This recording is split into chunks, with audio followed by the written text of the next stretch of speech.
Hey everyone. So my name's Carl Smith and I'm a science journalist based in Australia. I normally work for ABC Science and I'm going to talk about a story that I made with the Pulitzer Center's support. It's called One Atoll's Fight. Just a little word of caution. I'm currently on holidays. I've just been out hiking in the mountains in Japan. And my internet here is a little bit dodgy. So if I get booted off, I'll jump back in as soon as I can. And apologies if that happens. So this story is set in the middle of the ocean. You can see Ulithi Atoll there on Google Maps. It's sort of wedged between Japan, the Philippines, and Papua New Guinea.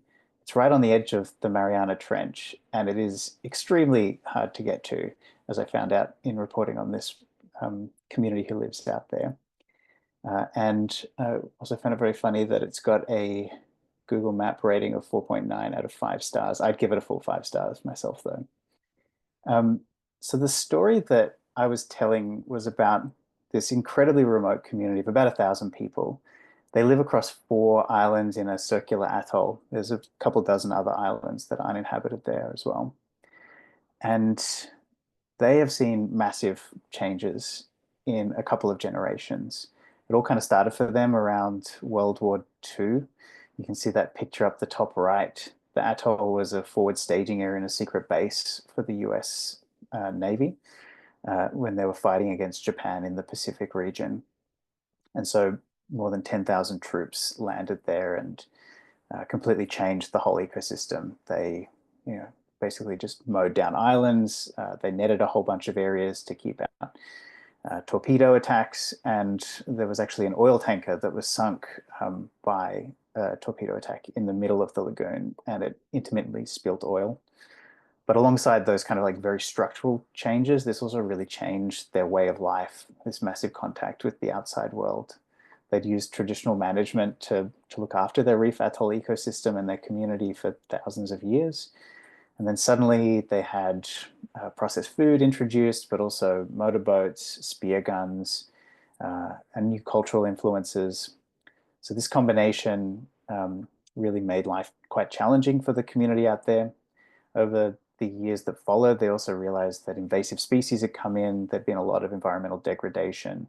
A lot of their fishing practices really quickly changed, and they realized they were doing like targeted overfishing of some species.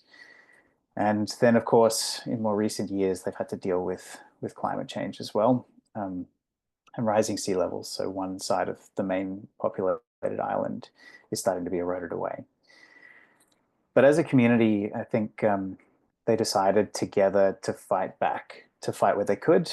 And when I first met them and heard from their community leaders, I found their story incredibly inspiring because they're fully aware of how complex and challenging the milieu of like really terrible things that's happened to their atoll is, but they've decided to fight back where they can.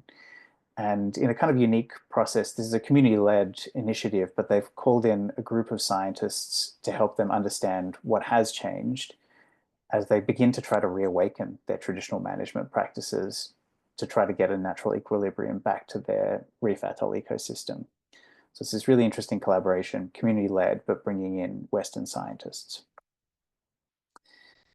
So this story came about, we're getting into like methodology stuff here. I made a series called Pacific Scientific across the Pacific region a couple of years ago. It was profiling scientists who live and work in the Pacific region. And I came across this community-led science initiative out at Ulithi Atoll, and I thought, oh, this is incredible. We've got to cover this one. But it was just incredibly remote and challenging and hard to get out there. And there were a few other obstacles for them as well. One was they had a lot of distrust of journalism and I think Western power structures in general coming in. And so one of the big things that they really struggled with was a couple of journalists had come in, but they'd told very like doom and gloom stories about how climate change was going to swallow these islands and there wasn't really any hope left.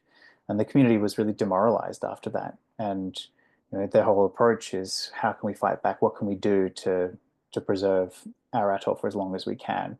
and they didn't find that very productive, just hearing that their atoll was going to go under. And so they had some, some skepticism around journalists coming in to report on their work as a community with the scientists. And so for about 18 months, from when I first found this story to when I finally figured out how to get there and to report on it, I'd been doing consultation and relationship building with both the community and also the scientists. So top right there is Magul Rulma. He's a community leader and a co-founder of an initiative called One People, One Reef. And then down the bottom there, that's Nicole Crane. She's a marine scientist based in the US, and she's another co-founder with a couple of other scientists of this One People, One Reef initiative. And so together they decided that they wanted to try this community-led approach to reawakening traditional practices, but informed by the latest science. It's a really interesting model, one I hadn't heard of in the region before, but I think it has been done in a couple of other places as well. And so I talked extensively with Magul and Nicole as the two kind of like community and then science leads. Met with other folk involved with both sides of the project as well through that consultation phase. And I was really clear with them about the story that I wanted to tell as well throughout all of that. I wanted to report on what they were doing, what they're up to, but to do it in a clear-eyed and objective way. And also that I wanted to hear from every part of their community and to talk to as many of the members of the community and the science team as I could, and just report back on what I heard. Then the final step was, yeah, just logistics. How do you get to the Mariana Trench and this tiny little atoll? And so I applied for a Pulitzer Center grant, and with Jessica's support, Jessica Aldred, who's here in the panel team as well, I got that funding to go out there last year in the middle of the year.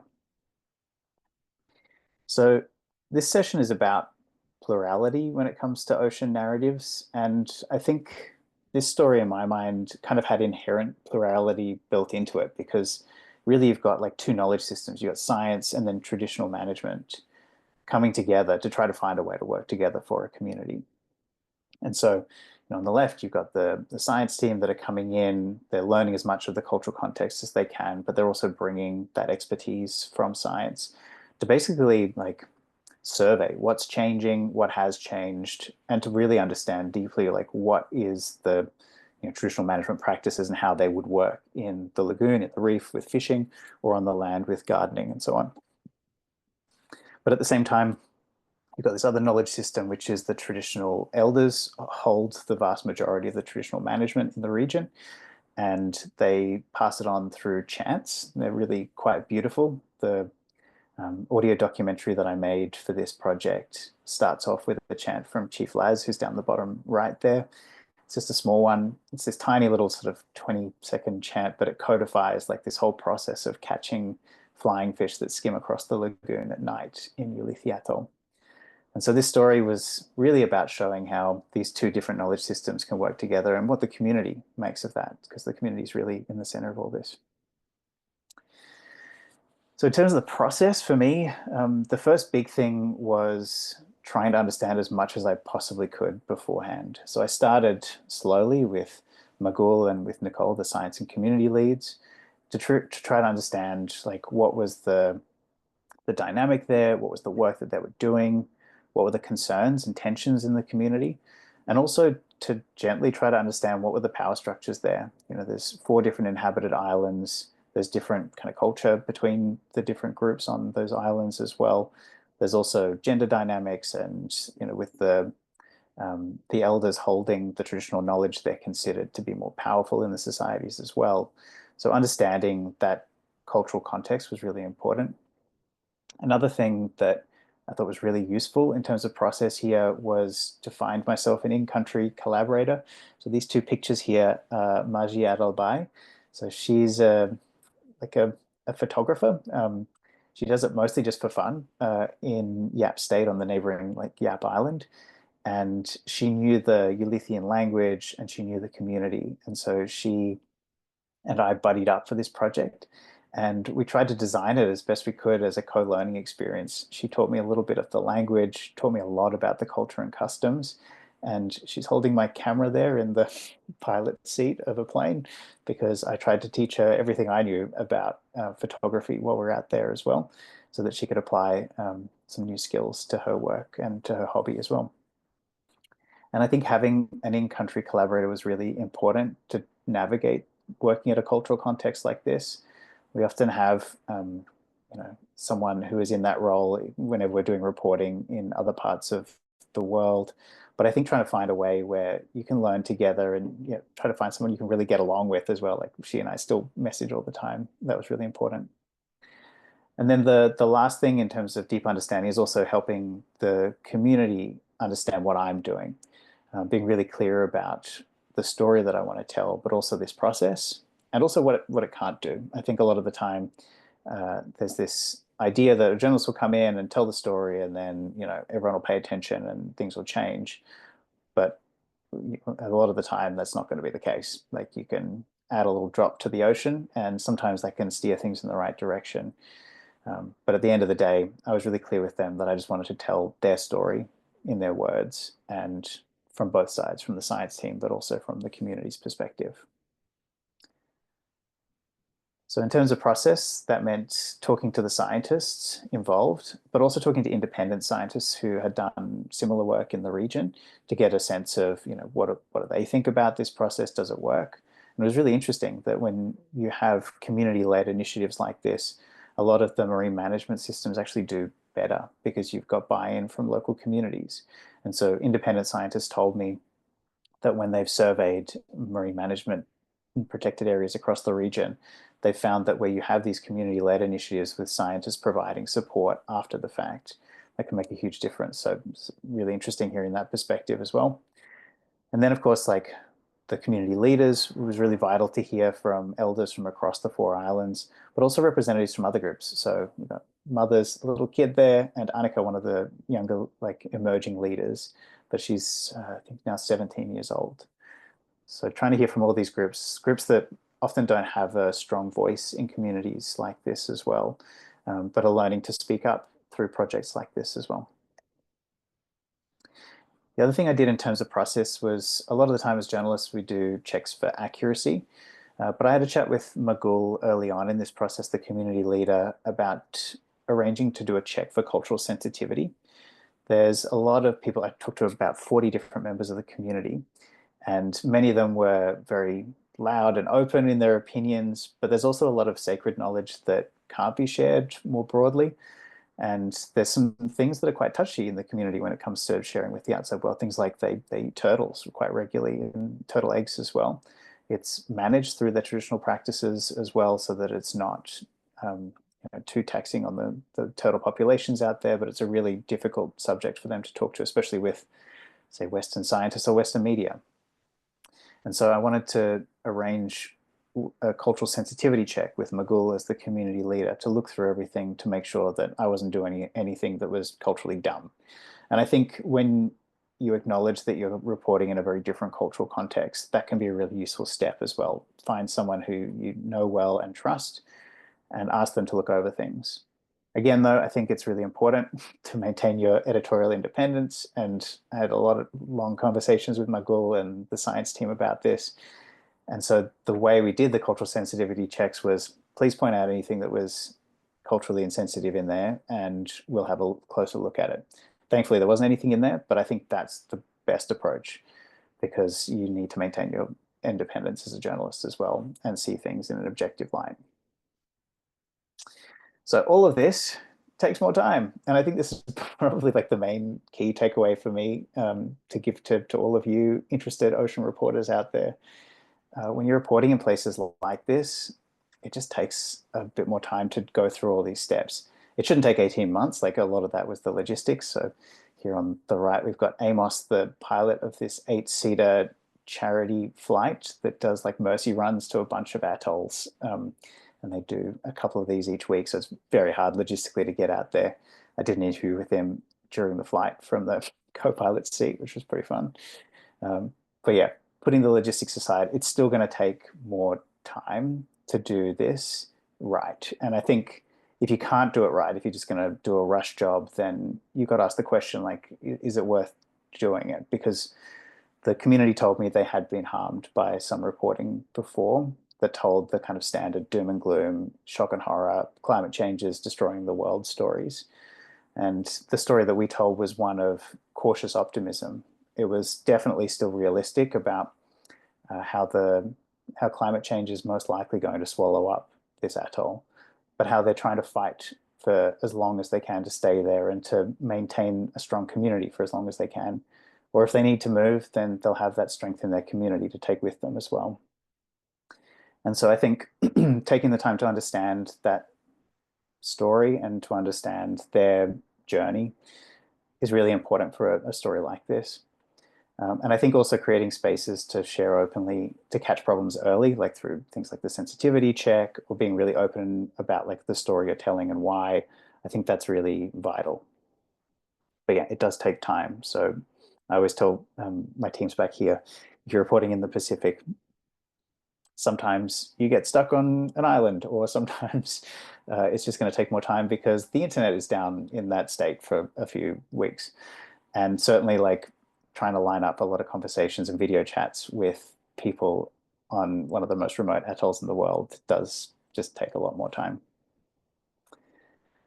So my top practical skills for this one, it's going to be more complex when you're reporting on marginalized communities. So take the time to understand and just be really clear about the time and resources that you need with your team in your newsroom, or if you're a freelancer with your editor, and also with the people that you're working with. I think coming to sessions like this is really useful because it can help you think through the story and the methodology beforehand, but make sure you're sharing this openly as well so there's no surprises. I think maybe the third one on there was the most important one for me, which is to be a human, not just a professional. I think sometimes as journalists, like we go in and we're the objective observer and we kind of detach a little bit, but I think it's important for all of us to just be good humans to one another in every context. And it doesn't stop us from doing good journalism.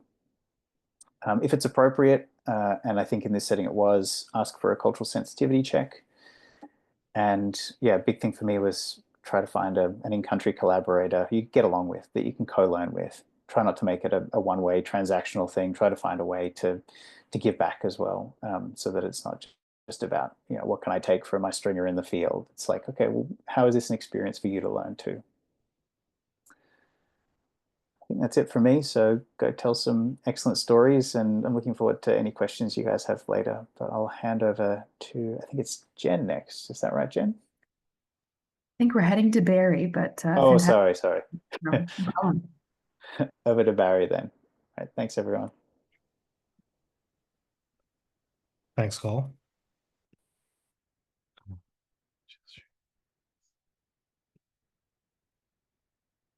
Hi, everybody. So my name is Barry Christianson. I'm from Cape Town in South Africa, and I was also awarded a grant by the Pulitzer Center towards the end of 2023 to do a series of photo essays on the relationship that coastal communities share with the ocean.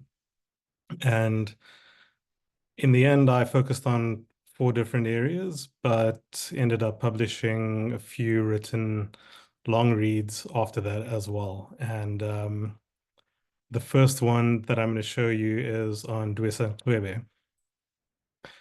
So Dwesa Ncwebe it's an area on South Africa's eastern coast. And in 2021, Shell, the multinational oil company, announced that it was going to do a seismic survey for oil and gas off the coast. And that basically led to a wave of protests around the country, and eventually a series of court cases, and Shell was stopped. But Dwesa Ncwebe is the area that I was focusing on because the communities there had quite a significant impact on the court case and the reason for stopping Shell. So I started out as a photojournalist, and I focused on stories about inequality, mainly involving housing. And so my stories that I've been drawn to have always had people as the main focus. Around 2019, I began focusing on small-scale fishing communities, and their stories tie together quite neatly issues surrounding land rights, fishing rights, and environmental rights. And that sort of um, that made me focus on these stories in the way that I did. And I'll explain how in this particular one, I managed to include a diverse range of voices from the communities in the stories.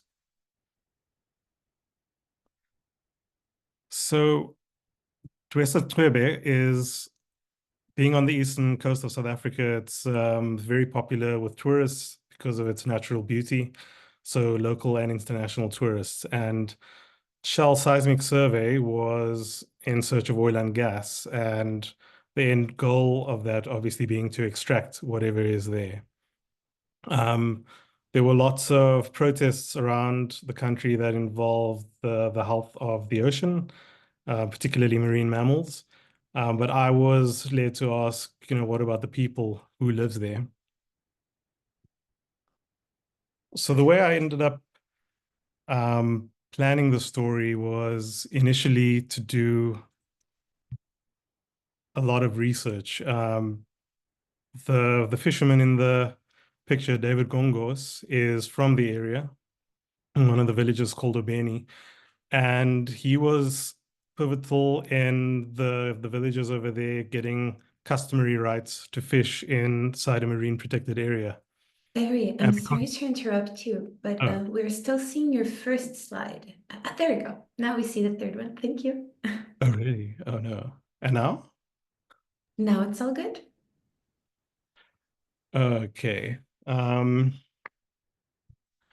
So David, he was involved in a court case to give basically his community customary fishing rights as they weren't recognized before. And because of that, there's been a lot of research done into the communities. So I was able to look through the court documents as well as academic research that was done in collaboration with the communities over there that detail the history of the land, the ancestral connection between the communities and the ocean, and how that ultimately led to the stopping of Shell's plans. So the communities at Wesitwebe basically settled there around 300 years ago when they were fleeing conflicts from the British in the south and the Zulus in the north. And because of the forest and the ocean and the rivers, they ended up subsisting on animals from the forest and mostly fish and shellfish.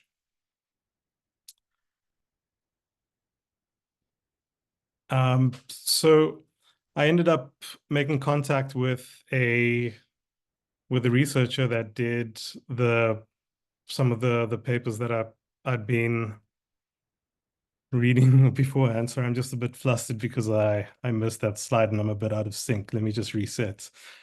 So initially I did all my research and then I ended up meeting some of the fishers that were involved in the court case and who were from those communities at a workshop about 2 years before I started the project. And just like Carl, I tried to get funding for a while before I was successful. But a lot of the planning ended up being very in-depth conversations with Kuzile, who's on the right-hand side of the screen, as well as who's David Malibongwe Gongos, who's in the middle, and determining who I would need to speak to and which voices I would need to include in order to best tell the story. So this was actually taken on the morning of my first day there when I eventually went. I was with Jongituba Mpampa, who was a 72-year-old man hunting for octopus in the intertidal zone. And the interesting thing in the community is that in terms of fishing, you'd have people who were young, so from their teenage years all the way up until the 72-year-olds, and they all engage in all the facets. For instance, he really doesn't look 72, and what he's doing is also quite dangerous over there. Another set of people that we really needed to include were the mussel collectors. And contacting them was the first time things became tricky, because the ones we had lined up that Kuzile determined would be the best to speak to, they weren't available when I was there. So we basically had to spend quite a lot of time trying to find people that would be suitable. And Nowinas and Dao in the picture, we ended up meeting her 2 days before this picture was taken, and ended up following her and her friends as they went mussel collecting from a house. It was about a 3-hour walk in one direction across a waterfall and quite a steep ravine, and they'd make the trip back carrying kilograms of mussels on their heads. And this is the women doing the mussel collecting. The reason that this was important to include in the story is because the practice has been around for about as long as fishing has been around for in the Dwesa area. And it's typically a practice that's done by women, and it's handed down from grandmothers to mothers, and then from mothers to their daughters. They would basically wait for the full moon to appear, and when they'd see it in the window, they'd know that it's time to go and go down to the intertidal zones, because the spring low would be where they'd be able to reach the places they wouldn't otherwise be able to. Then we needed to include the voices of traditional healers as well, as they hold the knowledge of that really intimate relationship with the ocean and the rivers. Gogi Zembe Dumezweni, he's a traditional healer, and he calls himself a prophet as well. He spoke to me about his first experience of being called, and the absolute significance that the Mbashi River, which snakes around in the distance over there, has to him, and also for the community. And then I spent probably most of my time on the trip interviewing and photographing David Gongos. In this picture, I'd spent quite a lot of time with him at the river mouth in the evening, and he ended up catching nothing. And it was still important, and I think perhaps that was one of the more important times that we spent together, because it gave me a real visceral feel for why they depend on healthy oceans. It's for the fishing community in that area, and that is pretty much the only and kind of employment available to people, or way to feed themselves. If there are issues with the ocean, they can't eat. And so it goes beyond just cultural practices, but it is also about access to natural resources. So that story was basically research from the start, using academic texts, court documents, and then meeting the people who would show me around and introduce me to others and translate, etc. And for all intents and purposes, it went pretty smoothly, and is the way that I recommend everybody does these kinds of stories. The next story that I'll be showing was in Cozy Bay, where things didn't work out exactly as planned. So Cozy Bay is in northern KwaZulu-Natal. It's basically just below the border of South Africa and Mozambique. And the little structures in the water over there, the fish traps, have been used for at least 700 years by the communities living there. And I was hoping to find out what their connection was to the ocean and to the estuary as well, and also see what challenges they were experiencing because of climate change. Unfortunately, while I was there, we experienced a moderate tropical storm, which made getting around pretty impossible, because of those areas don't really have roads, just pretty much sand. And the storm that passed through, even though it wasn't a major storm by any means, it ended up destroying one of the fish kraals of one of the people that I had planned to meet. So even though it was a moderate storm, it completely demolished a quite a big sandy hill as well. And the Fisher people there said that it's the first time they saw that kind of damage happen in a single day. So when my guide and I went looking for the man that we were supposed to meet, he just wasn't there. We ended up meeting Joseph Matendra instead, and he basically told us what had happened. He was just returning home after fixing his own fishing kraal there. But we decided to just wait around a little bit longer anyway. I think as a photojournalist, one of the things you learn is that if it looks like nothing is happening, um, it's always a good idea to just wait a little bit longer and see if something actually does. And in this case, that's exactly what happened.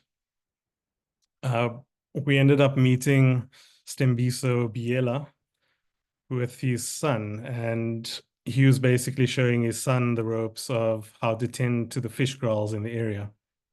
He has a few that have been in his family for many years, and he says, you know, that those fish kraals have put them through school. So it was really worthwhile waiting because I ended up being able to include his voice and that beautiful sort of image of intergenerational transfer right at the end. And I think that's all I've got to say for today. Jen, we'll pass over to you. Thanks so much, Barry. This is the benefit of going last, because I benefit from having heard the wonderful lessons shared by Carl and and Barry, both of whom shared lessons that are very relevant to the reporting that I'll speak to today as well, whether it's, you know, the amount of work that's required in pre-reporting, the cultural sensitivity, or Barry, to your point too about, you know, pivoting when in the field. I'll share my slides. Just wanted to start by sharing by way of introduction. So I'm Jenn Thornhill Verma. I'm from Eastern Canada, the island portion of Newfoundland and Labrador. I now live in Ottawa, the Anishinaabe Algonquin unceded lands. I'm one of the fellows in the Ocean Reporting Network this year, and I'm absolutely grateful to be a part of that network. Also, I just want to give thanks to the photographers who have credited on my slides and without whom I would not have gorgeous visuals today. I did want to start by just saying that, you know, I grew up at a time when the East Coast cod fishery collapsed in Canada. And I see there are some Canadians on the call, they'll remember this time surely. It felt like at that time it was the undoing of my province. And I thought that what happened here, overfishing that really all but decimated Atlantic cod, couldn't possibly happen elsewhere. You know, fast forward to my life as a reporter, and I realize it's still happening, and it's happening around the world.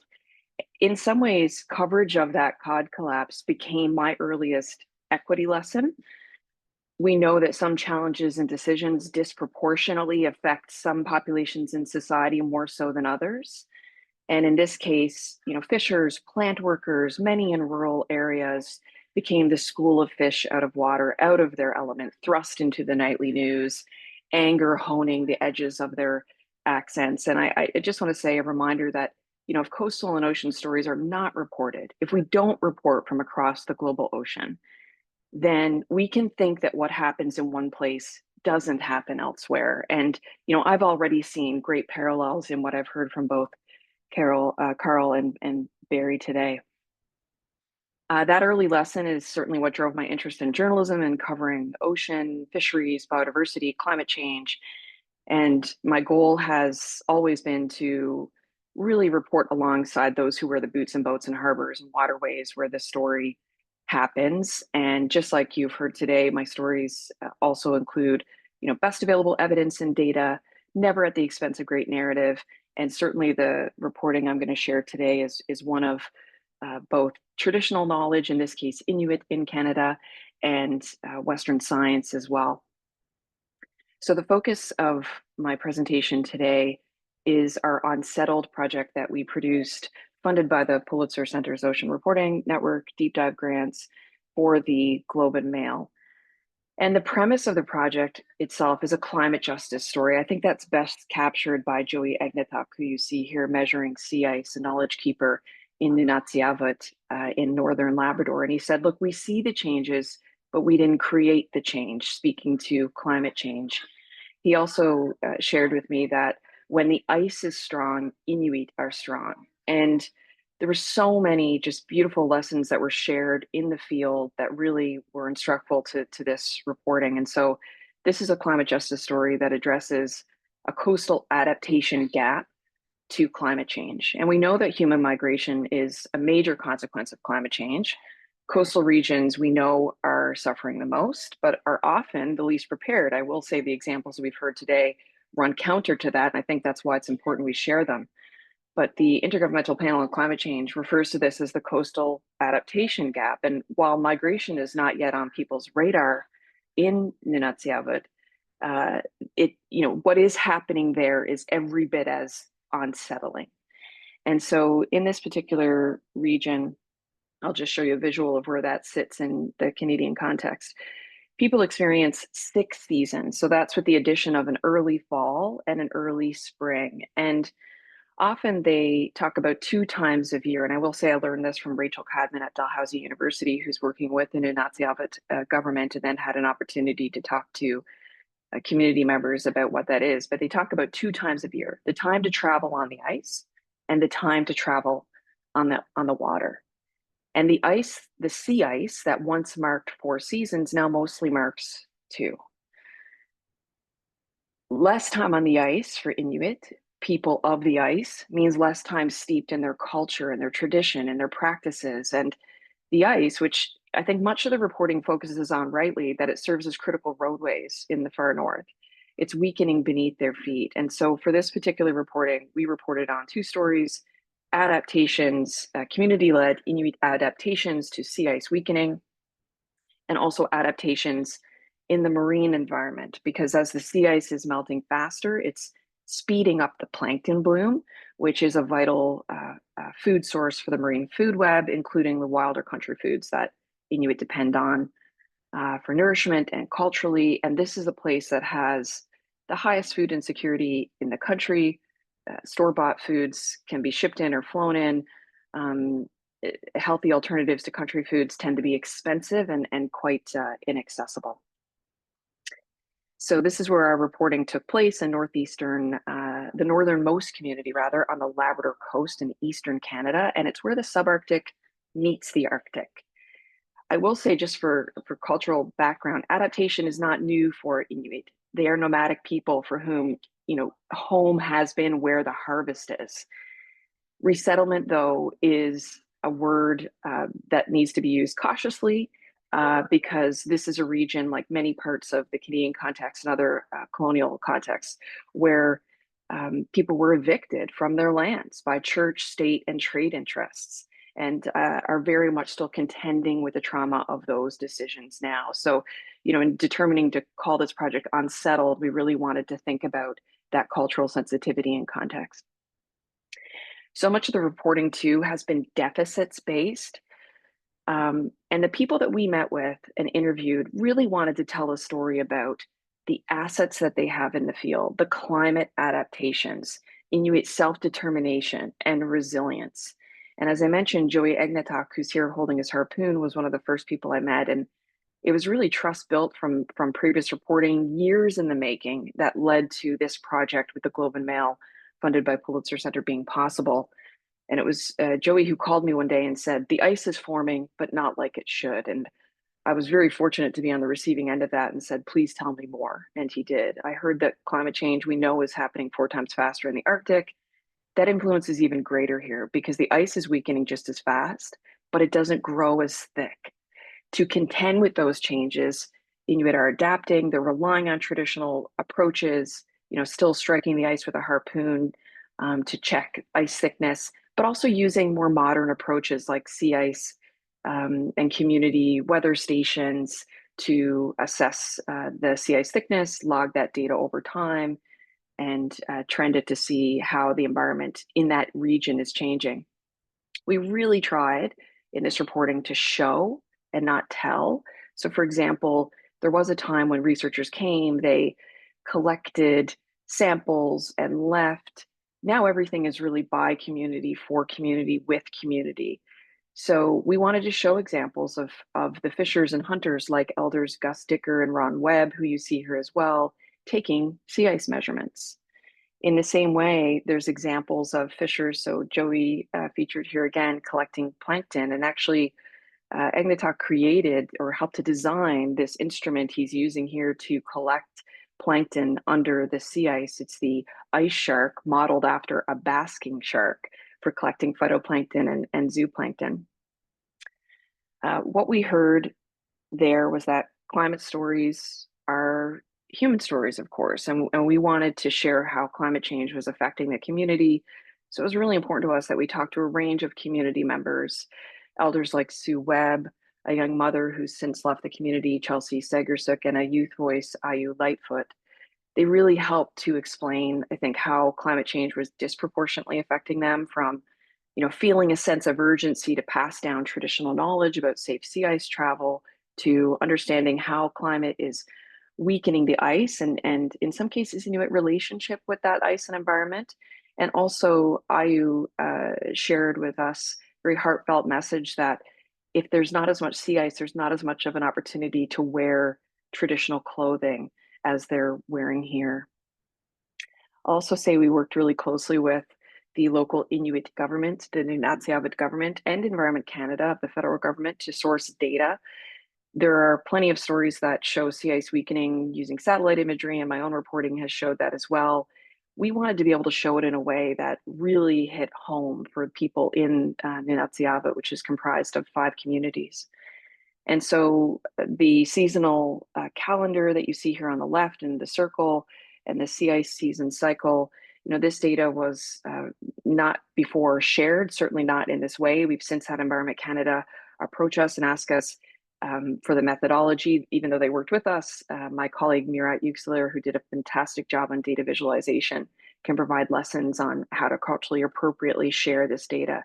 And so I think here, we achieved that by showing that the sea ice season that once marked more than, almost 4 seasons now marks closer to 2. We also worked with the Nunatsiavut government and a sea ice safety organization called Smart Ice, which operates across the entirety of the Canadian Arctic. And we did that to make available a digital experience of more than 4 dozen terms that Labrador Inuit use for describing sea ice, from when it forms to when it's safe to travel to when it breaks up. And we did that because with less time spent on the ice, it's really less time to speak these terms in this language. So preserving the language is as much a matter of safety and culture as the climate adaptations that we reported on as well. And so this is freely accessible. I will say all the reporting is freely accessible. This in particular, there's no login. You can hear every single one of these terms that are photos, many of which are from community members, and also it's narrated by a named community member, Toby Kojak. Nunatsiavut, like many, Canada's a big place. Not everywhere receives hard copy papers. In fact, the entirety of Atlantic Canada does not receive the Globe and Mail, and I'm from there and aware of that. So we wanted to think about how could we make sure that this reporting reaches the communities where it's reported from. People are very dialed in to internet, and so having a fantastic digital experience was really important to us in addition to the print. I was able to share with a number of community members who happened to be here for one of the biggest Arctic conferences. I think it's the biggest Arctic conference here in Canada, some paper copies, which was really rewarding. But we're also now sending out postcards that feature portraits and landscapes from that reporting. And each card has a caption. Many include Inuktitut terms, and they link back to the stories and sea ice glossary. So we'll be working with Fernanda and Pulitzer to track the traffic that those cards generate. And I'll just close by saying that this reporting happened, and I think the same would be true in the other country contexts that we've heard from. It happened against a backdrop of reconciliation in Canada, and sources told us as we did this reporting that yes, self-determination, resilience is important. They also want to be able to tell their own stories, but where we live in a time right now where allyship is really important. And I think, we had to demonstrate humility, taking extra care to make sure that in our attempt to summarize and report that we wouldn't, we weren't misinterpreting or oversimplifying.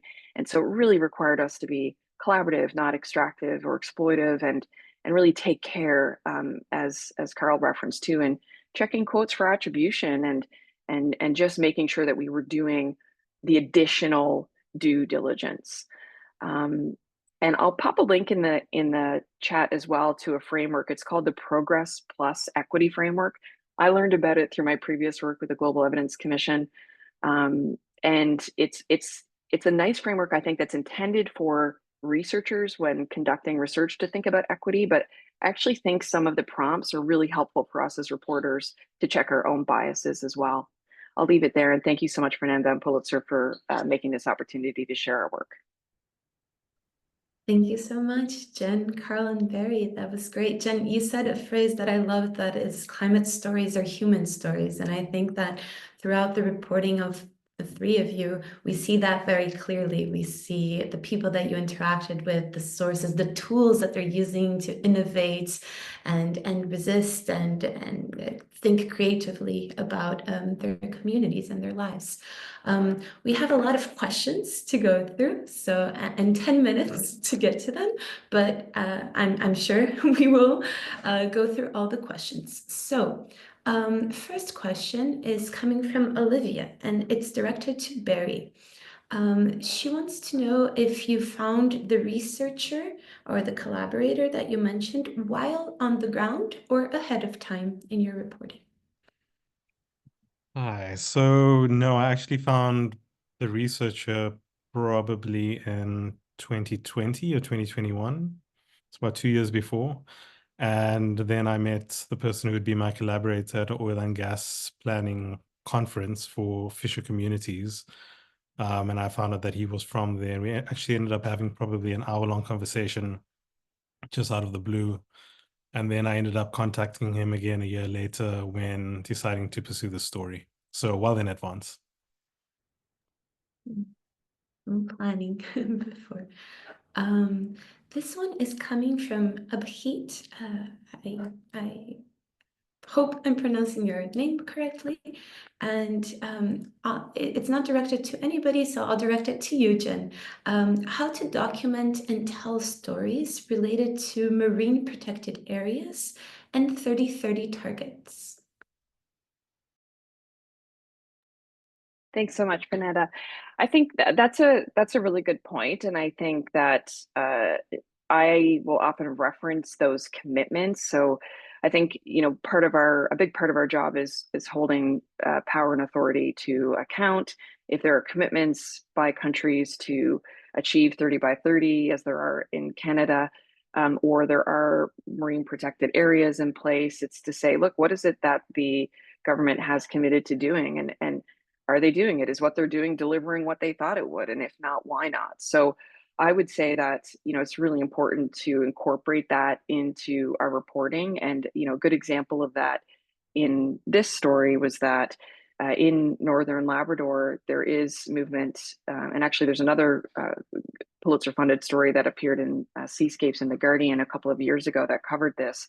There is progress toward a large marine protected area that is the first of its kind, that's co-signed by both the government of Canada and the local Inuit government. So a map of it, as well as their marine strategy, incorporating that. It's not necessarily the storytelling that starts your story, but I think that context and background is really important to say, what are the commitments? Are they delivering what they thought they would?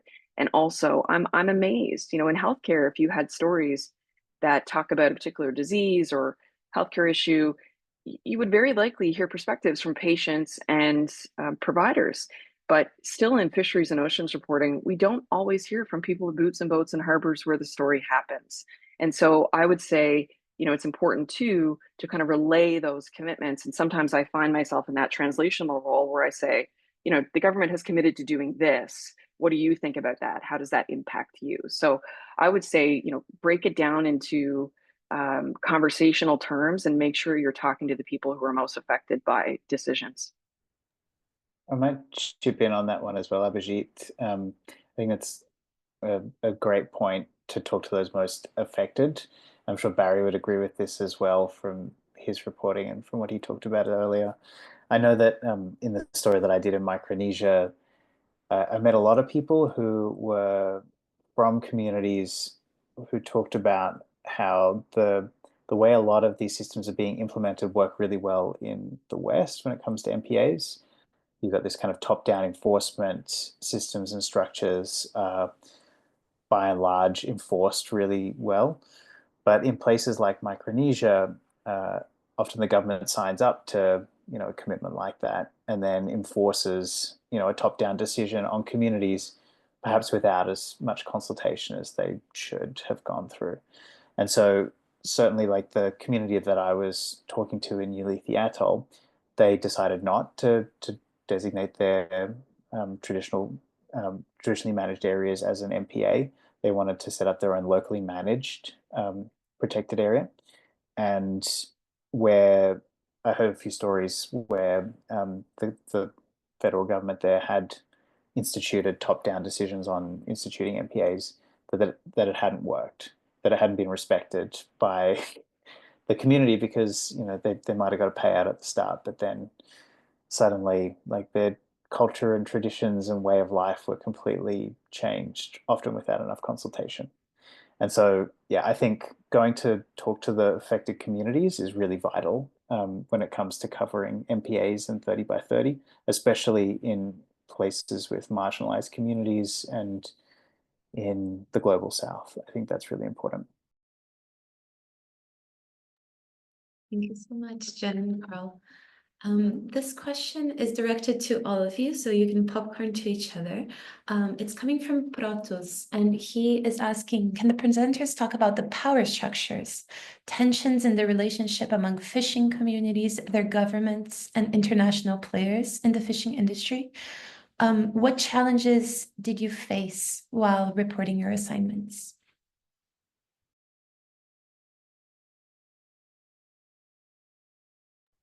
I can jump in on that one. Yeah, so I think this community in Ulithi Atoll was so isolated that this wasn't as big a problem for them. They didn't have a lot of tensions with like other big bodies like governments and so on, except for, as I just mentioned, when it came to MPAs, they decided not to pursue the kind of the route of having a top-down decision made for them. They wanted to maintain their own traditional management practices themselves. But there are tensions within the community. Something that I learned, which I think was really quite important, was, and this is in the audio documentary that I made, was that a lot of the traditional management practices kind of codify, when to protect certain species into the culture and into the customs. So I mentioned eating turtles and turtle eggs, but also certain types of fish are only fished at certain types of the year. And the traditional sailboats that they had there also prevented them from reaching certain parts of the lagoon so that parts of the atoll could recover at certain times of the year. And so they had all of this kind of like inbuilt structure that was part of their culture and customs. But as the new technology was introduced, some of that was upset as well. And so I think there's a lot of tensions between some groups as well as new technology has come in, but I don't think it's the community's fault. I think this is largely, outside world pushing in and changing their way of life that has worked so well for them for so long. So I think that's my only kind of reflections when it comes to power structures in that part of the world, but maybe Jen and Barry have more to add. I can, oh, shall I go? Okay. So in the case of Dwesa Twebe, it is interesting because the communities that live there now, their forefathers settled there around 300 years ago.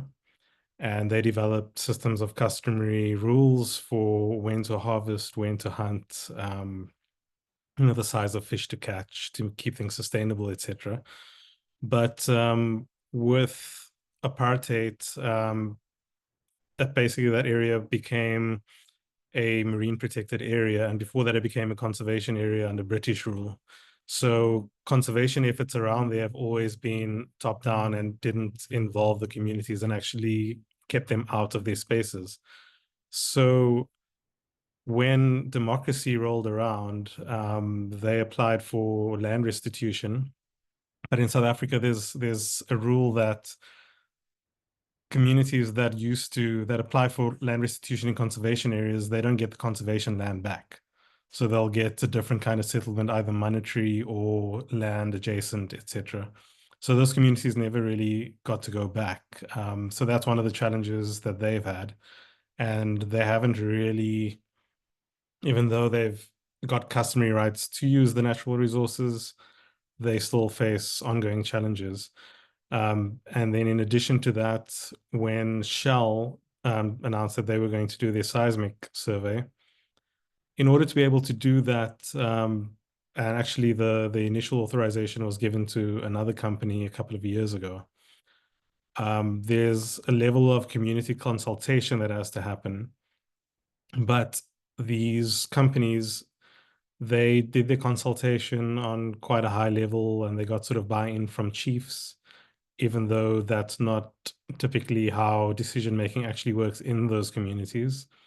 So they were given authorization to do it in ways that weren't really satisfactory to the community members, and that's what led to, in a large way, to the case being found in their favor, because they didn't satisfy the community consultation criteria. That's over to Jen.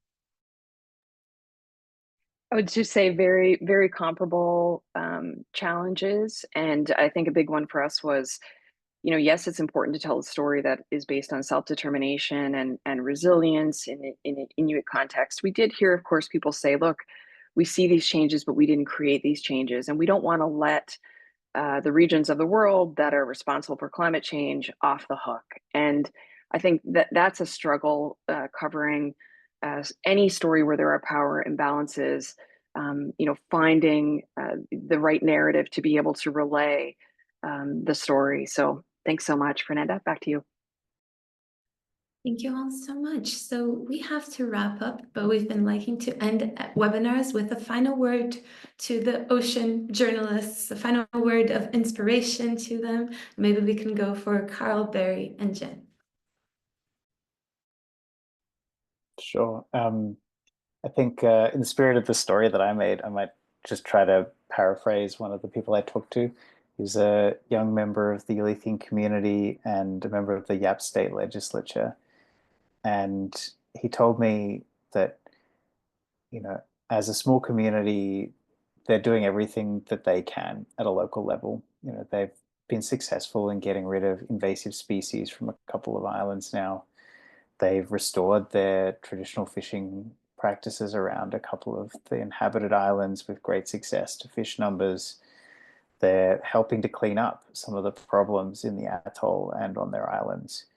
And so his words were like, as a small community, we're doing everything that we can at a local level. And for anyone out there listening from bigger communities with more power in the world, we want you to do everything that you can as well. And I think that's a really powerful message, and one that I reflected on a lot, and I hope you can reflect on as well as reporters going out to tell your stories. Well, I can say that reporting on ocean stories is probably one of the most rewarding kinds of reporting that I've done. There's the relationship between the communities that live at the ocean and who rely on it. It just goes beyond any sort of relationship to land that you can have in a city, for instance. And there's something incredible about the responsibility that comes with that and how they themselves also manage it, especially if you're looking at communities that have been in a space for a longer period of time.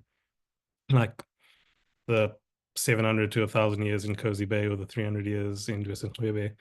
And it's quite a privilege to be able to report on those stories and to help amplify the kinds of things that they're trying to get out there in the first place. And I'll just reemphasize, I think, that point, which really I learned through the Oxford Climate Journalism Network, that climate stories, ocean stories, these are human stories. And so I think the most important part of our reporting is to be able to have, as I said, boots and boats and harbors where the story happens, and just deep gratitude to Pulitzer Center for recognizing that this is a pervasive issue that needs more attention and is critically, underfunded. And affects us all, whether you live in a coastal community or not. And also, there's great ideas coming in through the Q&A. I would just say, press on those, keep going. The stories that we report on that tend to be the most rewarding are those that keep us up at night. You have those stories in you, and I hope you too will apply for the DPI grant. It's a tremendous opportunity. Thank you. Thank you all so much for this great presentation. Thank you for our attendees for participating and sharing the great questions. And there was one question also about the presentation, if it would if it would be available. This recording will be on YouTube, and I will send an email to everybody shortly with all of the links. Thank you all very much. See you next time. Bye-bye.